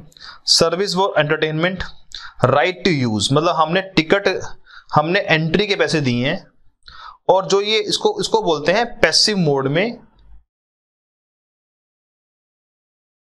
पैसिव मोड का मतलब क्या होता है? जैसे मान लो आप थिएटर में गए, थिएटर में जाके आप मूवी देख रहे हो, तो थिएटर में बैठ के आप, ये तो है नहीं कि आप अपना नाचने लग जाओगे, गाना गाने लग जाओगे, या मान लो उछलने लग जाओगे। आप बैठ के आराम से, तसल्ली से, आराम से, आप उस टाइम एक्टिव नहीं होते, आपकी बॉडी एक्टिव नहीं होती, आप आराम से बैठ के इंजॉय करते हो। उसको बोलते हैं पैसिव मोड, मतलब आप एक्टिव नहीं हो, आपकी बॉडी एक्टिव नहीं है उस टाइम पे। अगर आप जा रहे हो मान लो आप जा रहे हो किसी स्पोर्ट्स एक्टिविटी के लिए करने जा रहे हो, तो उस केस में आप खुद भी एक्टिव रहते हो, आप खुद भी प्ले करते हो, खेलते हो, उस केस में अलग सीन है, और पैसिव मोड में अलग सीन है। तो पैसिव मोड में यहां पे जब आप जाते हो सर्कस देखने, तो आप क्या करते हो? बैठे रहते हो, डांस देखने जा रहे हो, या फिर आप कोई परफॉर्मेंस देखने जा रहे हो, ड्रामा देखने जा रहे हो, वेले डांस देखने जा रहे हो, या कोई अवार्ड फंक्शन देखने जा रहे हो, कॉन्सर्ट देखने जा रहे हो, पैगन एंड। ये होता है जब आप पुराने ड्रेस पहन के परफॉर्म करते हो, उसको हम बोलते हैं म्यूजिकल परफॉर्मेंस देखने जा रहे हो, स्पोर्टिंग इवेंट देखने जा रहे हो, other than recognise sporting event. तो ये सारा क्या रखा गया है इन्होंने क्या रखा हुआ है? 500 रुपए पर पर्सन तक एग्जम्प्ट रखा गया है। ये सारी बातें, क्योंकि स्पोर्टिंग इवेंट जो आप देखने जा रहे हो, अगर वो रिकॉग्नाइज्ड है तो उस केस में तो हम ऑलरेडी पढ़ चुके हैं, वो वाला जो केस है वहां पे पढ़ चुके हैं कि वो वाले केस में तो हम ऑलरेडी एग्जामिशन देते हैं। तो 500 रुपए से ज्यादा का नहीं होना चाहिए आपकी टिकट। अगर 500 रुपए से ज्यादा की टिकट है तो वो टैक्सेबल हो जाएगी पूरी की पूरी। अगर 500 रुपए तक है या 500 रुपए से कम है तो आपकी एग्जम्प्ट हो जाएगी। तो ध्यान रखना है, पैसिव मोड में अगर आप कोई एंटरटेनमेंट कर रहे हो, सर्कस का, डांस का और अवार्ड फंक्शन का, तो उस केस में आपको 500 रुपए तक की लिमिट चेक करनी है। उसके बाद आपने एडमिशन लिया है किसी म्यूजियम में, नेशनल पार्क में, ठीक है दी, या जू में कोई एडमिशन लिया आपने, तो वो आपका विदाउट लिमिट एग्जम्प्ट है, क्योंकि ये हमारे सारे कल्चर से रिलेटेड है। Admission to museum, national park, wild sanctuary या टाइगर रिजर्व, जू, तो ये सारे एग्जम्प्ट रहेंगे। उसके बाद एडमिशन टू प्रोटेक्टेड मॉन्यूमेंट्स, जैसे कि ताजमहल, लाल किला, इसके अंदर क्या होता है कि इसके अंदर भी हम क्या करते हैं, इसको हम एग्जम्प्ट करते हैं, क्योंकि ये हमारे सारे जो मॉन्यूमेंट है ये हमारे प्रोटेक्टेड है। ताजमहल, जैसे एग्जांपल ताजमहल में जा रहे हैं हम, तो ताजमहल देखने की जो टिकट है वो हमेशा आपकी एग्जम्प्ट रहती है। उसके बाद हमने करा था स्पोर्ट्स रिलेटेड, ये हम ऑलरेडी कर चुके हैं, ठीक है जी। यहां services provided by recognised sports body, ठीक है जी। तो ये ध्यान रखना, ये हमने पढ़ चुका है ऑलरेडी। उसके बाद हमने ये भी पढ़ लिया है फीफा, ये भी एग्जम्प्ट है। लीगल हमने कर लिया है, लीगल सर्विस हम ऑलरेडी कर चुके हैं। उसके बाद करते हैं इंश्योरेंस सर्विस। इंश्योरेंस सर्विस की बात दोस्तों ऐसी है कि इंश्योरेंस सर्विस नॉर्मली एग्जम्प्ट नहीं है। जैसे कि लाइफ इंश्योरेंस कराते हो LIC से, टैक्सेबल है, या ICICI पोटेंशियल से, या HDFC से, टैक्सेबल है। स्टॉक इंश्योरेंस कराते हो, टैक्सेबल है। गाड़ी की इंश्योरेंस कराते हो, टैक्सेबल है। जब टैक्सेबल है तभी तो ITC ब्लॉक करा है हमने वहां पे सेक्शन 16 में, सेक्शन 17(5) में। अगर वो टैक्सेबल ही नहीं होता, एग्जम्प्ट होता, तो ITC ब्लॉक की बात तो आती ही नहीं। तो टैक्सेबल है तभी तो उसको हमने सेक्शन 17(5) में ब्लॉक किया था। आप याद करो अपनी क्लास। तो ये जो वो वाले केस हैं इंश्योरेंस के, जो केस हम स्पेशल केस हैं जहां गवर्नमेंट टैक्स लगाना नहीं चाहती, एग्जम्प्ट करना चाहती है। इंश्योरेंस किसी पुलिस वाले की है, आर्मी वाले की है, आर्म फोर्स की है, या पेंशन स्कीम के अंदर है, एयर फोर्स की है, या कोई जनधन बीमा योजना है, या गवर्नमेंट ने कोई योजना बनाई है कोस्ट गार्ड के लिए, पुलिस फोर्स के लिए। तो ये वो वाले इंश्योरेंस हैं जहां पे इंश्योरेंस देना हमारे को जरूरी है, आर्मी को, नेवल को, पुलिस वालों को, और कुछ कैटेगरी और पर्सन को इंश्योरेंस देना जरूरी है। वहां पे हम टैक्स लगाना नहीं चाहते, इसलिए हमने उनको एग्जम्प्ट किया है। सारे जहां की इंश्योरेंस को टैक्सेबल रखा है, बट कुछ इंश्योरेंस को टैक्सेबल नहीं रखा। तो बात करते हैं जी कौन सी इंश्योरेंस ऐसी है टैक्सेबल रखी है। लाइफ इंश्योरेंस फॉर आर्मी वाले जवान हमारे देश के लिए बड़ा काम करते हैं। मतलब 24 घंटे हमारे पूरे दिन खड़े रहते हैं बॉर्डर पे, तो उनके लिए कोई ग्रुप इंश्योरेंस दी है, आर्मी के लिए, नेवी के लिए, एयरफोर्स के लिए, तो उसको गवर्नमेंट ने एग्जम्प्ट रखा गया है, और ये सेंट्रल गवर्नमेंट की स्कीम के अंदर एग्जम्प्ट रखा गया है। नेशनल पेंशन स्कीम अगर आपने दी है, annuity under national pension scheme, उसको हमने क्या रखा हुआ है, एग्जम्प्ट रखा हुआ है। नेशनल मतलब पूरे नेशन के लिए हमने कोई पेंशन स्कीम निकाली है, उसको हमने एग्जम्प्ट रखा गया है। उसके बाद स्पेसिफाइड लाइफ इंश्योरेंस, जनश्री बीमा योजना, आम आदमी बीमा योजना। ये आम आदमी पार्टी नहीं है, कभी सोचो आम आदमी पार्टी, आम आदमी वाली वो वाली नहीं है, ये आम आदमी बीमा योजना है। उसके बाद life micro insurance having amount covered up to 50,000 rupees. ये आ गई बात लिमिट की, ये आपको चेक करना पड़ेगा।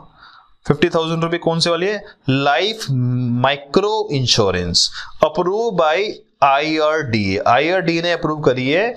तो ये आप अलग से याद कर लो, एग्जामिनर यहां पूछ सकता है 50,000 रुपए की, यहां पे क्या है, ये लिमिट नहीं है, मैक्सिमम कवर है, मतलब सम इश्योर्ड। मैंने कहा जी मैंने इंश्योरेंस ले रही है 2 करोड़ रुपए की, तो 2 करोड़ का इंश्योरेंस है, अगर कुछ मिस हैपनिंग होगी तो 2 करोड़ मिलेंगे। तो 2 करोड़ रुपए वो वैल्यू नहीं है, 2 करोड़ तो कवर है उस इंश्योरेंस का। और कितना प्रीमियम देना है मुझे प्रीमियम देना है मान लो 1 लाख रुपए, तो 1 लाख रुपए क्या हो गई, मेरे लिए वैल्यू हो गई।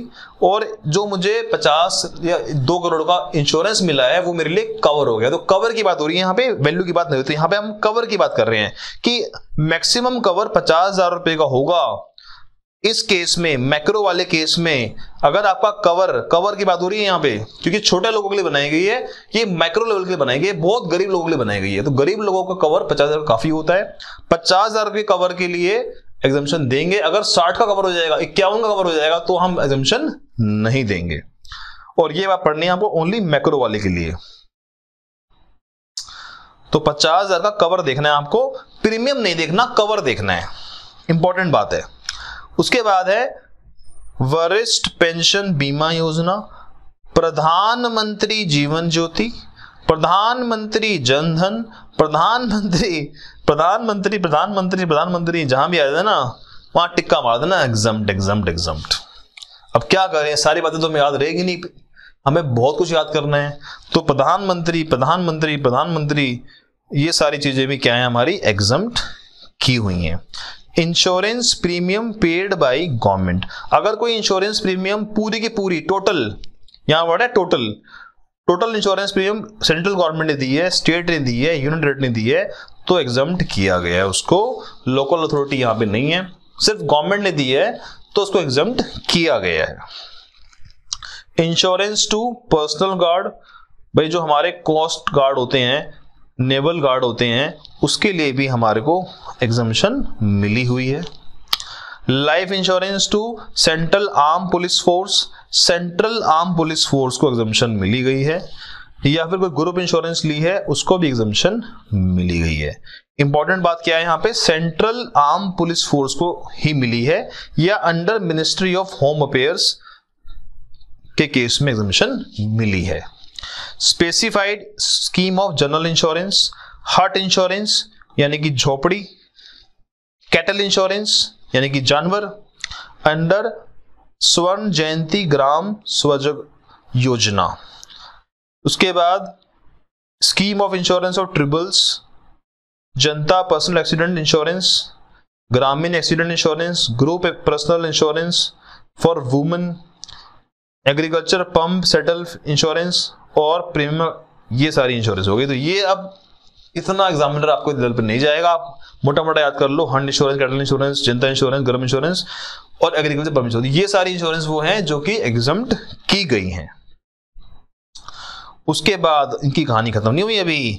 क्रॉप इंश्योरेंस, जन आरोग्य बीमा insurance, national agriculture insurance, pilot scheme insurance, central sector cattle insurance, health insurance, राष्ट्रीय इंश्योरेंस, बंगला शास्य बीमा इंश्योरेंस। तो ये सारी इंश्योरेंस क्या है, ये सारी आपकी जनरल इंश्योरेंस है। Basically these are not life insurance, these are general insurance. एक होती है लाइफ की इंश्योरेंस, वो हमने ऊपर पढ़ ली, ये सारी लाइफ की इंश्योरेंस है। ये सारी जनरल इंश्योरेंस है जो कि इंसानों की नहीं है, उसकी लाइफ की नहीं है, जबकि किसी चीज की इंश्योरेंस हम कर रहे हैं। तो एक रीडिंग लगा के आप छोड़ देना। उसके बाद है री इंश्योरेंस, मतलब किसी इंश्योरेंस कंपनी ने किसी इंश्योरेंस कंपनी को इंश्योरेंस की सर्विस दी है तो उसको बोलते हैं री इंश्योरेंस, वो भी हमारी कवर है।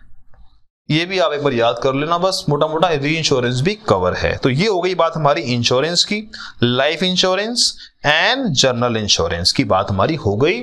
एक दो रीडिंग लगा के छोड़ देना, काफी है, ज्यादा डिटेल में जाने की जरूरत नहीं है। उसके बाद हम बातें हैं, कुछ हमारी बॉडीज हैं जिसको भी एग्जम्प्ट गवर्नमेंट ने किया हुआ है, कुछ स्पेशल बॉडीज हैं जिनको गवर्नमेंट टैक्स नहीं लगाना चाहती, जैसे कि ईएसआई। ईएसआई मतलब state employ state insurance, employ state insurance जो सर्विस दे रहा है उसको हमने एग्जम्प्ट रखा है। एम्प्लॉय प्रोविडेंट फंड जो सर्विस दे रहा है उसको हमने एग्जम्प्ट रखा हुआ है। IRDA insurance regulatory development authority जो सर्विस दे रहा है, क्योंकि ये गवर्नमेंट में नहीं आते इसलिए हमने इसको यहां अलग से एग्जम्प्ट किया है। आपको याद होगा गवर्नमेंट में सिर्फ वही आते हैं, सेंट्रल गवर्नमेंट, स्टेट गवर्नमेंट और लोकल अथॉरिटी और यूनियन टेरिटरी और एडमिनिस्ट्रेटर ऑफ लोकल अथॉरिटी, ये गवर्नमेंट में नहीं आते, इसको अलग से एग्जम्प्ट किया गया है। सेबी की सर्विस सारी एग्जम्प्ट की गई हैं। उसके बाद सेबी के अलावा आरबीआई पढ़ चुके हैं, आरबीआई भी एग्जम्प्ट है। Coal mine provident fund organisation, coal mine provident fund organisation को भी हमने एग्जम्प्ट किया गया है। उसके बाद नेशनल पेंशन स्कीम को भी हमने एग्जम्प्ट किया गया है। इसके द्वारा दी गई इंश्योरेंस और इसके द्वारा दी गई सर्विस दोनों को हमने एग्जम्प्ट किया गया है। तो ESI, PF, IRDA, SEBI, coal mine provident fund और एनपीएस, एक बार आपने रीडिंग ले ली, आपने याद कर लिया, आपको याद नहीं करना है, इसको बस पढ़ के जाना है ताकि एग्जाम में जो क्वेश्चन आया आपको याद आ जाए कि हाँ पढ़ा हुआ है मैंने कहीं। उसके बाद सर्विसेज ऑफ लीजिंग पढ़ लेते हैं। सर्विसेज और लीजिंग में क्या है जी, लीजिंग जो हमें इंडियन रेलवे के लिए दी है हमने, मतलब रोलिंग स्टॉक ऑफ वैगन्स और कोचेस, तो इंडियन रेलवे के जो हमने लीजिंग दी है उसको एग्जम्प्ट किया है। उसके अलावा कोई लीजिंग एग्जम्प्ट नहीं है, ओनली इंडियन रेलवे वाली एग्जम्प्ट की गई है। लॉन्ग टर्म लीजिंग अगर हमने दी है 30 साल से ऊपर की और दी है इंडस्ट्रियल प्लॉट के लिए, ठीक है जी, इंडस्ट्रियल प्लॉट के लिए दी है, और उस केस में ये दी है स्टेट गवर्नमेंट ने, स्टेट गवर्नमेंट या फिर इंडस्ट्रियल डेवलपमेंट कॉर्पोरेशन ने, उस केस में भी हमारे को एग्जम्प्ट करना है। तो मोटा मोटा बात कर लो कि जो आपने लॉन्ग टर्म लीज 30 साल या उससे ज्यादा की दी है इंडस्ट्रियल प्लॉट के लिए फॉर डेवलपमेंट ऑफ इंफ्रास्ट्रक्चर, ये इंपॉर्टेंट वर्ड है, फॉर डेवलपमेंट ऑफ इंफ्रास्ट्रक्चर, उसके लिए जो लीज है वो एग्जम्प्ट की गई है, इतना कोई इंपॉर्टेंट नहीं है। पेंशन स्कीम के अंदर क्या किया गवर्नमेंट ने, अटल पेंशन योजना और स्टेट पेंशन योजना को एग्जम्प्ट किया गया अटल बिहारी वाजपेयी जी के, और स्टेट गवर्नमेंट ने कोई पेंशन स्कीम निकाली है उसको एग्जम्प्ट किया गया है। नेशनल वालों के बाद गवर्नमेंट स्टेट गवर्नमेंट भी कहती है हमारे को भी तो कोई स्कीम देनी है पेंशन की हमारे स्टेट में, तो स्टेट वालों को भी यहाँ पे एक तरह से वरदान दे दिया गया, आपके लिए भी पेंशन एग्जम्प्ट की जाती है। उसके बाद है बिजनेस फैसिलिटेटर कोरस्पोंडेंट। ये मैं आपको फास्ट इसलिए पढ़ा रहा हूं कि दोस्तों इतनी इंपॉर्टेंट नहीं है, एक बार रीडिंग लगा के छोड़ देना। बड़ी मेहनत से मैंने कैटेगराइज किया है, बड़ी मेहनत से मैंने इसका ये बनाया है, इतना इजी नहीं था मेरे लिए, मुझे एक हफ्ता लग गया इसको, इस चैप्टर को डिजाइन करने में कि आपका टाइम कम से कम लगे। तो आप बस खाली रीडिंग लगा के छोड़ देना। जो पहले 2 लेक्चर करे हैं मैंने वो ज्यादा इंपॉर्टेंट है, ये वाला लेक्चर इतना इंपॉर्टेंट नहीं है, बट हाँ रीडिंग लगा के छोड़ देना बस। उसके बाद services specified for rural banks. Rural bank के लिए हमने कोई सर्विस दी है, किसकी, बिजनेस फैसिलिटेटर की। क्या होता है रूरल बैंक के बाद इतना टाइम नहीं होता कि गांव गांव जाके वो हर किसान से सर्विस ले या दे, तो इसलिए कुछ बिजनेस फैसिलिटेटर कॉरेस्पोंडेंट हम अपॉइंट कर देते हैं और वो रूरल बैंक में जाके हमारे लिए काम करते हैं। तो इन बिजनेस कॉरेस्पोंडेंट ने कोई सर्विस दी है बैंक को in regard to rural branch, only rural branch के रिगार्डिंग में एग्जम्प्ट रहेगा। ध्यान रखना, रूरल ब्रांच की इंश्योरेंस है तो वो भी एग्जम्प्ट रहेगा। तो याद रखना ओनली रूरल ब्रांच के रिगार्डिंग में सर्विस एग्जम्प्ट रहेगी, अदरवाइज एग्जम्पशन नहीं मिलेगी। उसके बाद हमने पढ़ा था sports sponsorship service. Sponsorship service दी है नेशनल स्पोर्ट्स स्पेसिफाइड एसोसिएशन को, मतलब बेसिकली स्पॉन्सरशिप इवेंट ऑर्गेनाइज हुआ है, और इवेंट ऑर्गेनाइज करने के अंदर क्या होता है आप देखा होगा आपने कि बहुत सारी स्पॉन्सरशिप होती हैं। जैसे पेटीएम ने अपना यहाँ पे चिपका दिया, हेड पे चिपका दिया कुछ, या आपके बैट पे कुछ चिपका दिया, तो स्पॉन्सरशिप होती है, इनको पूरी पावर होती है कि हम स्पॉन्सर करेंगे आपका मैच, बट हमारे को राइट दी जाए, हम एडवर्टीजमेंट करेंगे बीच बीच में। तो स्पॉन्सरशिप सर्विस के केस में एग्जम्पशन आई हुई है, बट हर किसी को एग्जम्पशन नहीं है, ओनली नेशनल स्पोर्ट फेडरेशन को एग्जम्पशन है, एसोसिएशन ऑफ इंडियन यूनिवर्सिटी को है, central civic services and cultural supports board को है, नेशनल गेम वालों को है, और पंचायत युवा क्रीड़ा और खेल अभियान स्कीम के अंदर है। तो ये कुछ केस हैं जहां पे स्पॉन्सरशिप सर्विस अगर ये लोग दे रहे हैं तो एग्जम्प्ट किया गया है। उसके बाद skill development services. Skill development service में क्या है दोस्तों, नेशनल स्किल के बारे में बात की गई है। तो national skill development corporation setup by government of India, sector skills council, agency for approved for sector skills, उसके बाद training partner of national skill development. तो इन केस में क्या किया, इनकी सर्विस को एग्जम्प्ट किया है। आप याद कर लो मोटा मोटा, नेशनल स्किल डेवलपमेंट और स्किल्स सेक्टर स्किल काउंसिल, इसको याद कर लो, इसके रिलेटेड में सारी सर्विस एग्जम्प्ट की गई है। उसके बाद है services by ministry of skill. दोबारा स्किल आ गया, तो स्किल वर्ड ये कराने का पर्पस क्या है, I could skip this exemptions, मैं छोड़ सकता था, क्योंकि अगर मैं चाहता तो मैं बोलता कि आपने पढ़ लो इसको, बट आपको याद रहेगा, इस वर्ड को याद कर लो, इस वर्ड से आपको एग्जाम में याद आ जाएगा कि हाँ स्किल का कुछ मैंने पढ़ा हुआ था, इसको एग्जम्प्ट करके आना है। अगर आपको याद ना आए तो आपको याद आ जाएगा कि हाँ स्किल का मैंने कुछ पढ़ा हुआ है। तो स्किल से रिलेटेड सर्विस यहाँ पे है। सर्विसेज बाय दीन उपाध्याय, ये आप अलग से याद कर लेना, दीन दयाल उपाध्याय इसमें अगर ट्रेनिंग चल रही है तो उसको भी हमने एग्जम्प्ट किया हुआ है। ठीक है जी, ट्रेनिंग दी है हमने, वोकेशनल ट्रेनिंग है, तो उसको हमने एग्जम्प्ट किया हुआ है। तो ये बात हो गई हमारी स्किल से रिलेटेड। उसके बाद आ गई हमारी सारी की सारी अदर सर्विसेज। ये सारी सर्विस वो हैं जो थोड़ी सी कम इंपॉर्टेंट है। कुछ सर्विस इसमें ऐसी भी हैं जो एग्जाम में आई हुई हैं, उसके नीचे हमने लिख दिया आईसीए एग्जाम, जो बहुत इंपॉर्टेंट है तो वो छोटी सर्विस है, तो वो बहुत छोटी सी, बट एग्जामिनर ने उसको कहीं ना क्वेश्चन में डाल दिया है, तो उसके नीचे मैंने इंपॉर्टेंट लिख दिया है, उसको आप कर लेंगे। अदरवाइज ये सारी सर्विस बची हुई सर्विस है जो कि इंपॉर्टेंट इतनी नहीं है। पढ़ते हैं जी, transfer of as going concern. आपको याद होगा गोइंग कंसर्न के केस में हम सप्लाई नहीं मानते। हमारी दादी माँ कहती है कि वैसे तो मैं क्लासिफिकेशन भी करती हूँ बट 2 जगह पे मैं सप्लाई नहीं बनाती हूँ। अगर आपने एज ए गोइंग कंसर्न कोई बिजनेस दिया है, एमलगमेशन किया है, एज ए गोइंग कंसर्न किसी पर्सन की डेथ हो गई और उसका बेटा ट्रांसफर, तो उसको हम सप्लाई नहीं मानते हैं। उसी बात को एक क्लैरिफिकेशन दे रहा है कि उसको हम एग्जम्प्ट दे रहे हैं। अब कुछ लोगों को पता ही नहीं है शेड्यूल 2 में कुछ लिखा हुआ है, तो गवर्नमेंट ने क्लैरिफिकेशन के लिए यहाँ पे एग्जम्पशन भी दे दी है कि वो सप्लाई भी नहीं है और वो एग्जम्प्ट भी है। दोनों बातें यहाँ पे लिख दी हैं साथ साथ में। उसके बाद नेपाल भूटान बेचारी स्टेट ऐसी हैं, जो ऐसी कंट्री हैं जहां पे आसपास समुद्र नहीं है, सारी जगह लैंड है और उनके यहाँ से कोई ट्रांसपोर्ट इजीली वहां उनके यहाँ से एक्सपोर्ट नहीं हो पाता, तो वो इंडिया के पोर्ट्स का सहारा लेते हैं नेपाल भूटान। इसलिए उनको जो सर्विस दी गई है रिगार्डिंग ट्रांजिट कार्गो मतलब आपका कार्गो हमारे इंडिया में आ रहा है और हमारे इंडिया से बाहर जा रहा है चाइना में कहीं और, तो उस तरह की सर्विस को हमने आपको एग्जम्प्ट कर दिया, क्योंकि आप कंट्री को हम थोड़ा सपोर्ट करना चाहते हैं इंडियन गवर्नमेंट, इसलिए हमने इसको एग्जम्प्ट कर दिया है। Motor vehicle on hire important है जी। ये मोटर व्हीकल आपने हायर पे लिया है, तो अगर आपने हायर पे लिया है, स्टेट ट्रांसपोर्ट अंडरटेकिंग को दिया है आपने, और आपका जो पैसेंजर कैरी करने की कैपेसिटी है वो 12 पैसेंजर से ज्यादा की है, तो हम आपको एग्जम्प्ट कर देंगे।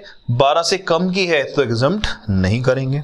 हमने लोकल अथॉरिटी जो कि इलेक्ट्रॉनिकली ऑपरेटेड व्हीकल चलाते हैं, मतलब चलाने वाली हैं बिजली से चलने वाले, ई रिक्शा हो गई, तो हमने आपको इस तरह की कोई सवारी दी है पर 12 पैसेंजर से ज्यादा की होनी चाहिए, तभी हम इसको एग्जम्प्ट करेंगे। हमने जीटीए को कोई सर्विस दी है हायरिंग की, तो उसको भी हमने एग्जम्प्ट रखा गया है। Point to be noted, GTA को कोई हमने सर्विस दी है किसकी, ट्रांसपोर्टेशन ऑफ गुड्स की, तो उसको एग्जम्प्ट रखा गया है। मतलब जीटीए ने एक ट्रक किराए पे ले लिया तो उसके लिए एग्जम्पशन है, उसको हम टैक्स नहीं लगाएंगे, क्योंकि जीटीए वाला काम क्या है, गुड्स ट्रांसपोर्ट करना, और इसलिए इसको एग्जम्प्ट किया गया है। उसके बाद motor vehicle for transportation of student, faculty and staff up to pre school, ये तो पहले ही पता है हमारे को सर, हमें पहले ही पता है, ये तो स्कूल में पढ़ा था हमने कि ट्रांसपोर्टेशन है प्री स्कूल तक, यानी कि 12वीं क्लास तक जितने भी एजुकेशन है आपकी, वहां पे ट्रांसपोर्टेशन फैसिलिटी स्टाफ की, फैकल्टी की और स्टूडेंट की एग्जम्प्ट होती है। तो ये पढ़ ली हमने व्हीकल में, इसको पढ़ लो इंपॉर्टेंट। उसके बाद टोल चार्जेस हमारे हमेशा एग्जम्प्ट रहते हैं। ब्रिज, हमने कोई ब्रिज का यूज करा है और पेमेंट की है एन्युटी के अंदर, उसको भी हमने एग्जम्प्ट करा है। उसके बाद है इंपॉर्टेंट वाली इलेक्ट्रिसिटी। वैसे तो इलेक्ट्रिसिटी गुड्स में आती है, सुप्रीम कोर्ट की जजमेंट है इसके ऊपर, इलेक्ट्रिसिटी गुड्स होती है, ये मूवेबल आइटम होती है। आप बोलोगे सर कैसे मूवेबल होती है, ये तो गुड्स में आती ही नहीं है, तो कभी हमने देखा ही नहीं, हमने कभी बिजली देखी नहीं है, तो कोई बिजली को छू के देखना तब पता लगेगा ये मूवेबल है कि नहीं है। बिजली है, गुड्स में आती है, as per Supreme Court judgment electricity is a goods. पर इसकी एग्जम्पशन जो आई हुई है वो आई हुई है सर्विस में, ट्रांसमिशन की बात हो रही है, डिस्ट्रीब्यूशन की बात हो रही है। मैंने कहा जी ये जो बिजली है ना, ये गुड्स है, बिजली अपने आप में गुड्स है, बट इसका ट्रांसमिशन करना, इसका डिस्ट्रीब्यूशन करना, ये सर्विस में आता है। मैंने कहा जी ये पेन है, ये गुड्स है, बट इसको किराए पे देना सर्विस में आता है। तो ऐसे ही इलेक्ट्रिसिटी अपने आप में गुड्स है, बट इलेक्ट्रिसिटी का ट्रांसमिशन करना, डिस्ट्रीब्यूशन करना सर्विस में आता है। तो ये क्या है, आपका एग्जम्प्ट रखा गया है। बट जो आप बिजली का बिल देते हो वो तो आपका एग्जम्प्ट है, बिजली के बिल पे जो आप सर्विस देते हो वो भी एग्जम्प्ट है, बट उसके ऊपर जो आपने एप्लीकेशन फीस दी है कि मेरा कनेक्शन नया लगाओ, वो आपका टैक्सेबल रहेगा। आपने रेंटल चार्जेस दिए है मीटर का, आपने मीटर लगाया है, मीटर का किराया दे रहे हो आप, तो वो भी टैक्सेबल रहेगा। आपने टेस्टिंग फीस दी है, टैक्सेबल रहेगी। आपने लेबर चार्ज दिया है कि मेरा मीटर यहां से उखाड़ के कहीं और लगा दो, तो वो भी क्या रहेगा, टैक्सेबल रहेगा।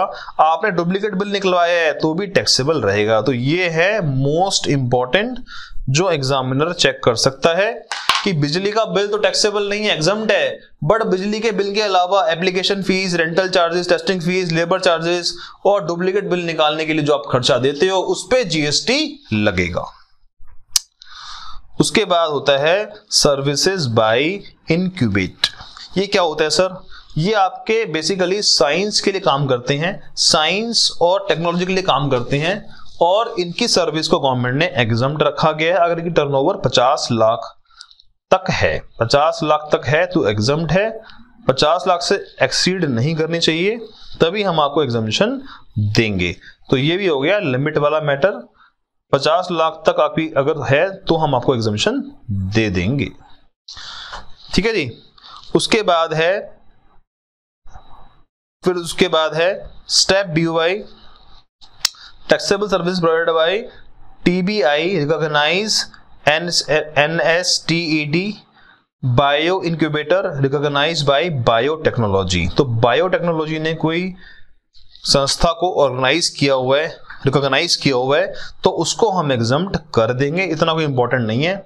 उसके बाद फसाई लाइसेंस देती है फूड से रिलेटेड, तो फसाई लाइसेंस की सर्विस भी क्या रखी गई है?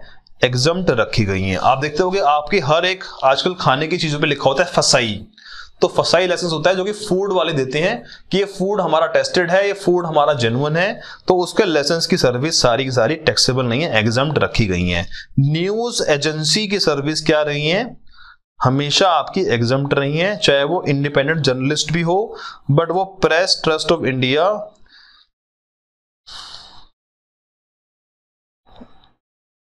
से अप्रूव्ड हो या press trust of India service दे रही हो, तो उसको हमने एग्जम्प्ट रखा गया है। ये क्वेश्चन एग्जाम में आया बिजनेस एग्जीबिशन का। एग्जामिनर ने, वैसे तो क्वेश्चन एग्जामिनर को पूछना नहीं चाहिए क्योंकि ये जो क्वेश्चन है ये हमारा IT का है। IT मतलब इंटीग्रेटेड टैक्स में ये एग्जम्पशन आई हुई है, IGST का पार्ट है, क्योंकि ये जो एग्जम्पशन है ये फॉरेन टूरिस्ट के लिए आई हुई है। तो सॉरी, ये एग्जम्पशन आई हुई है बिजनेस एग्जीबिशन आउटसाइड इंडिया। तो हमने कोई सर्विस दी है regarding business exhibition outside India, उसको एग्जम्प्ट रखा गया है। याद रख लो, नॉट इन इंडिया। एग्जामिनर ने क्या क्वेश्चन पूछा आपसे? उसने बोला जम्मू कश्मीर में हमने एक सर्विस दी है बिजनेस एग्जीबिशन सर्विस, बताओ एग्जम्प्ट है कि नहीं है। तो आपको लिख के आना चाहिए था ये जो जम्मू कश्मीर है इंडिया का पार्ट है, हमारे इंडिया का पार्ट है, इंडिया का पार्ट रहेगा और इंडिया का पार्ट था। तो जम्मू कश्मीर को हमने इंडिया में माना है, इसलिए ये जो हमने किया है बिजनेस एग्जीबिशन ये टैक्सेबल हो जाएगा, एग्जम्प्ट नहीं रहेगा। ये क्वेश्चन एग्जाम में आया हुआ है इस तरह से। Services by slaughtering of animals, animals को स्लॉटरिंग करना एग्जम्प्ट रखा गया है।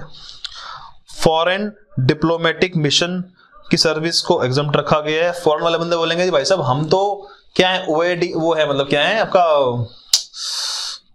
आपने पढ़ा था चैप्टर रजिस्ट्रेशन के अंदर, फॉरेन डिप्लोमेट्स की सर्विस को रजिस्ट्रेशन के लिए अलग प्रोविजन है, तो सेक्शन 24 के अंदर उनको रजिस्ट्रेशन लेना पड़ता है। तो इस केस में एग्जम्प्ट रखा गया उनकी सर्विस को, क्योंकि फॉरेन डिप्लोमेट को भी हम तंग नहीं करना चाहते। आपने कोई RTI लगाई है, RTI की सर्विस भी क्या है, आपसे पैसे लेती है, तो उसको भी हमने एग्जम्प्ट रखा गया है।